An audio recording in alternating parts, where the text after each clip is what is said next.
Welcome to stone dictation. Dictation 5 second बाद शुरू होगा। Ready start. हवाई यात्रा शुरू करने की केंद्र सरकार की तैयारियों को लेकर राज्य सरकारों ने जैसा रवैया अपना लिया है, उससे लगता नहीं कि लोग हवाई सेवा का लाभ उठा पाएंगे।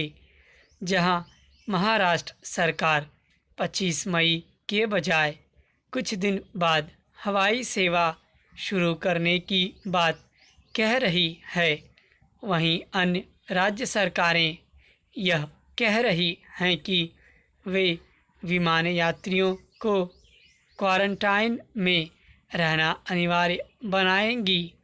इस मामले में भिन्न भिन्न राज्य अलग अलग नियम बनाने की तैयारी कर रहे हैं। कोई विमान यात्रियों को 1 सप्ताह क्वारंटाइन में रखना चाह रहा है, तो कोई 2 सप्ताह।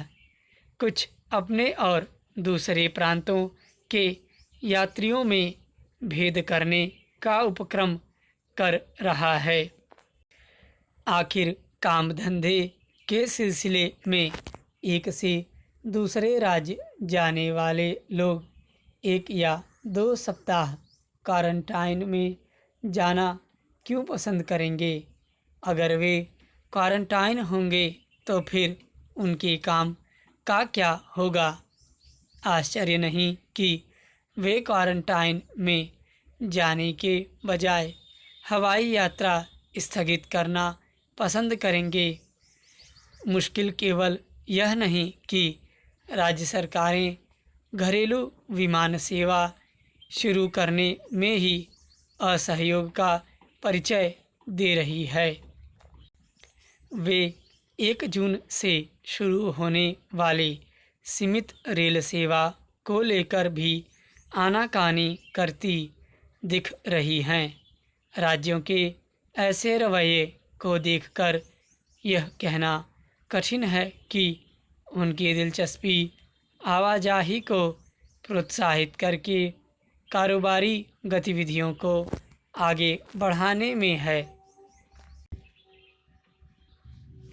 राज्य न तो इससे अनजान हो सकते हैं कि आर्थिक व्यापारिक गतिविधियों को बल देने के लिए आवाजाही आवश्यक है, और न ही इससे कि यदि काम धंधा गति नहीं पकड़ता तो इससे मुश्किलें और बढ़ने वाली हैं।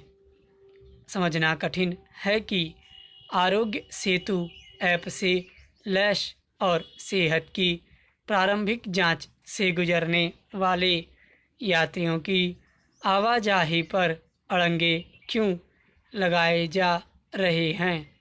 यह तो समझ आता है कि राज्य सरकारें विमान और रेल यात्रियों के आगमन पर नए सिरे से उनकी थर्मल स्क्रीनिंग करें, लेकिन इसका कोई मतलब नहीं कि वे हर यात्री को क्वारंटाइन में भेजने की ज़रूरत जताएं। ऐसा करना तो एक तरह से आवाजाही को नियंत्रित करना ही है। विमान और रेल सेवा को अनुमति देने में आनाकानी कर रही राज्य सरकारें अपने कमज़ोर आत्मविश्वास को ही रेखांकित कर रही हैं। हैरानी नहीं कि इसकी एक बड़ी वजह उनका दुर्बल स्वास्थ्य ढांचा हो। ऐसा लगता है कि बीते 2 माह में उन्होंने अपने स्वास्थ्य ढांचे को सक्षम बनाने के लिए वैसी कोशिश नहीं की जैसी अपेक्षित भी थी और आवश्यक भी।